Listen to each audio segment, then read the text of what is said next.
ஹிலர் அலைஹிஸ்ஸலாம் மூசா அலைஹிஸ்ஸலாம் சந்தித்த ஒரு சம்பவம்.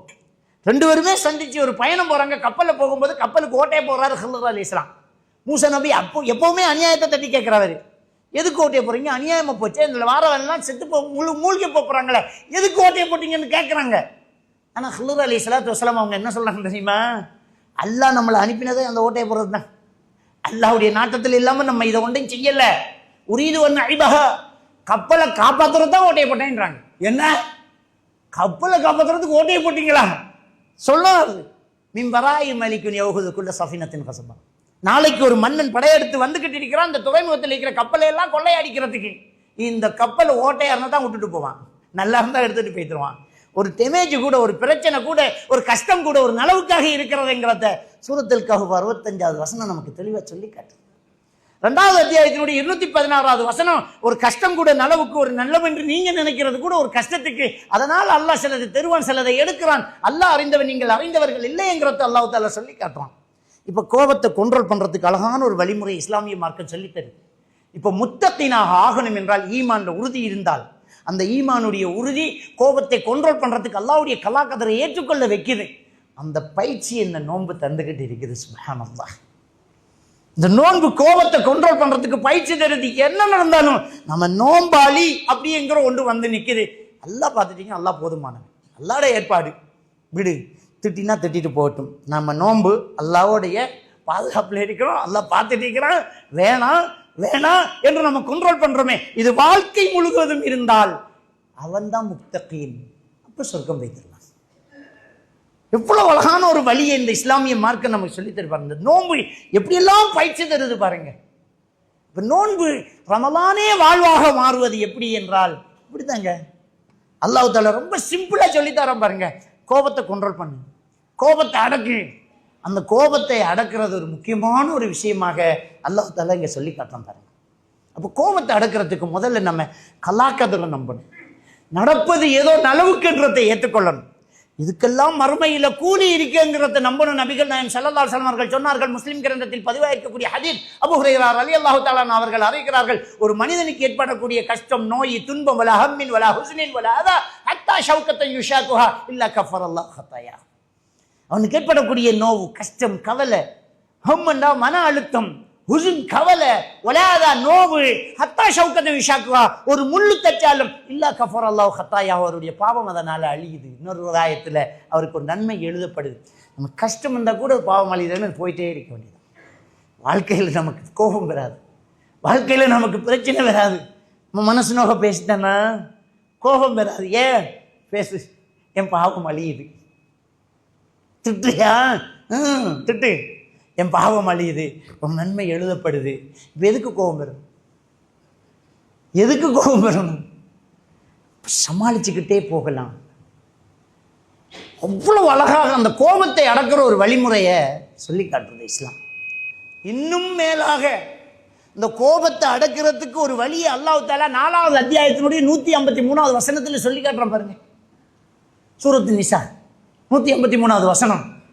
சுப்ஹானல்லாஹ். நபிகள் நாயகம் ஸல்லல்லாஹு அலைஹி வஸல்லம் அவர்களிடம் யூதர்கள் வந்து கேட்டார்கள், உங்களை நாங்கள் அல்லாஹ்வுடைய தூதர் என்று நம்பணுமாக இருந்தால் எங்களை கண்ணுக்கு முன்னுக்கு அப்படியே மேலே போய் வரும்போது குர்ஆனோட வாங்க நம்புறேன்றாங்க.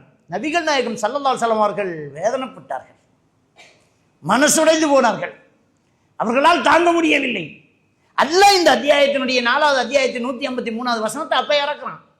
அல்லாஹ்வுக்கு அப்படியே மேலே ஏற்றி கையில குர்ஆனை கொடுத்து அனுப்புறது பெரிய ஒரு விஷயம் இல்லை. சந்தன பிளந்து காட்டினா அல்லாஹ் மேராஜ் கொண்டு போனா அல்லாஹ் இதெல்லாம் செய்யறது அல்லாஹ் கஷ்டமா? ஆனா அல்லாஹ் நமக்கு படிப்பின்னு தரான்.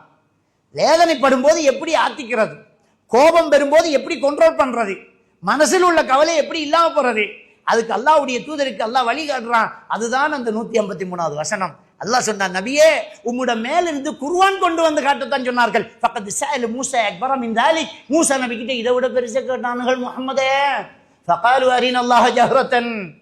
மூஸா நபி கிட்ட என்ன கேட்டாங்க தெரியுமா? அல்லாஹ் கொண்டு வந்து காட்டு நம்புறோன்ட்டாங்க. குர்ஆன் தான் காட்ட சொன்னாங்க. மூஸா நபி கிட்ட அல்லாஹ்வே கொண்டு வந்து காட்டு நம்புறோம் அப்படின்றாங்க. இப்போ உடனே அல்லாஹ்வுடைய தூதருடைய மனசு அப்படியே ஆறுதல் அடையுது. பரவாயில்ல, நம்மளை விட அந்த மக்கள் எல்லாம் ரொம்ப பாதிக்கப்பட்டிருக்கிறாங்க. மூஸா நபி இவ்வளவு சோதிக்கப்பட்டிருக்கும் போது நமக்கு ஏன் தாங்க முடியாது அப்படிங்கிற ஒரு விஷயத்தை கொடுக்குறாங்க. எப்பவுமே நமக்கு மட்டும்தான் பிரச்சனைன்னா தாங்க முடியாது. நமக்கு மட்டும்தான் வெள்ளம் வந்தா தாங்க முடியாது. நமக்கு வெள்ளம் தான் அங்கே வீடே இடிஞ்சிட்டா தாங்கலாம், பரவாயில்ல, எங்களுக்கு ஒன்றும் பிரச்சனை இல்லைன்றோம். நமக்கு மட்டும் வந்தா, நம்ம வீட்டில் மட்டும் கரண்ட் போனால் திட்டுன்னு திட்டிக்கிட்டே இருப்போம். சுற்றி எல்லா வீட்டுக்கும் கரண்ட் இல்லாட்டி கரண்ட் ஏரியாவிலே இல்லை என்ன அப்போ சரி, அவ்வளோதான். நமக்கு மட்டும் கரண்ட் போனால் தான் பிரச்சனை. மகனை கூப்பிட்டு கேட்குறடா இல்லைடா முன்னூற்றி விட்டு பாரு கரண்டிக்கா, இல்லை பின்னத்து விடு, இல்லை அப்பாடா, எல்லா இடத்தையும் இல்லாட்டி இல்லை. நம்மளை விட கஷ்டம் இருந்தால் நம்மளால் தாங்க முடியும், நமக்கு மட்டும்தான் கஷ்டம் இருந்தால் நம்மளால் தாங்க முடியாது.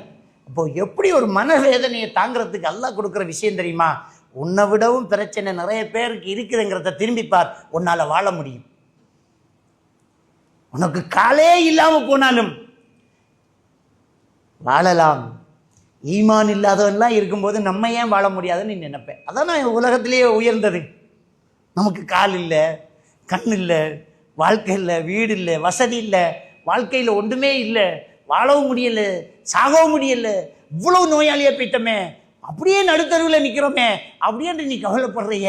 நம்மகிட்ட ஈமான் இருக்கு. உலகத்திலேயே உயர்ந்தது இதுதான்.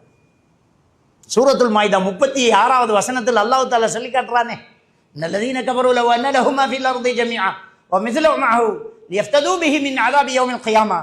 இந்த இறை நிராகரிப்பாளர்களுக்கு உலகமும் அதுபோல இன்னொன்றும் இருந்து அத்தனையும் அல்லாஹ்விடம் கொடுத்து மர்மையின் தண்டனையில் தப்பிக்க நினைத்தாலும் ஏற்றுக்கொள்ளப்படாது. உலகமே 2 மடங்கு இருந்தாலும் அல்லாஹ்விடம் தப்ப முடியாது. ஈமான் ஒன்றால் தப்ப முடியும். அந்த ஈமான் நம்மிடம் இருக்கிறது என்றால் நமக்கு என்ன குறை? நல்ல செருப்பு கிடைக்கல என்று அவதிப்படுறவன், காலே இல்லாதவனை பார்க்கும்போது நிம்மதி அடைஞ்சிடறான்னா இல்லையா? வாழ்க்கையில நம்ம எவ்வளவு பிரச்சனை வந்தாலும் நிம்மதி அடையணும், கோபத்தை அடக்கணும் என்றால் நம்மளை விடவும் கஷ்டமானவன் இருக்கிறாங்கிறத பார்க்கும்போது நம்மளால முடியும். அப்ப அதை இந்த முத்தகின் அந்த நோன்பு நமக்கு தெரியுது பாருங்க. இந்த நோன்பு அந்த பயிற்சியை நமக்கு தெரியுது. நம்மளை விடவும் கஷ்டமானவனை பார்க்கிறோம், நம்மளை விடவும் வேதனையானவனை பார்க்கிறோம். இது அல்லாஹ்வுடைய ஏற்பாடுங்கிறத நம்புறோம். எப்பவுமே அல்லாஹ் நம்மளை கவனிச்சுக்கிட்டு இருக்கிறோம், அதுக்கு கூலி கிடைக்கும்ங்கிற நம்பிக்கை வருது. நான் நோன்பாளி என்று நாம் தப்பிக்கிறோம். அப்போ கோபத்தை அடக்க நம்மளால முடியும்.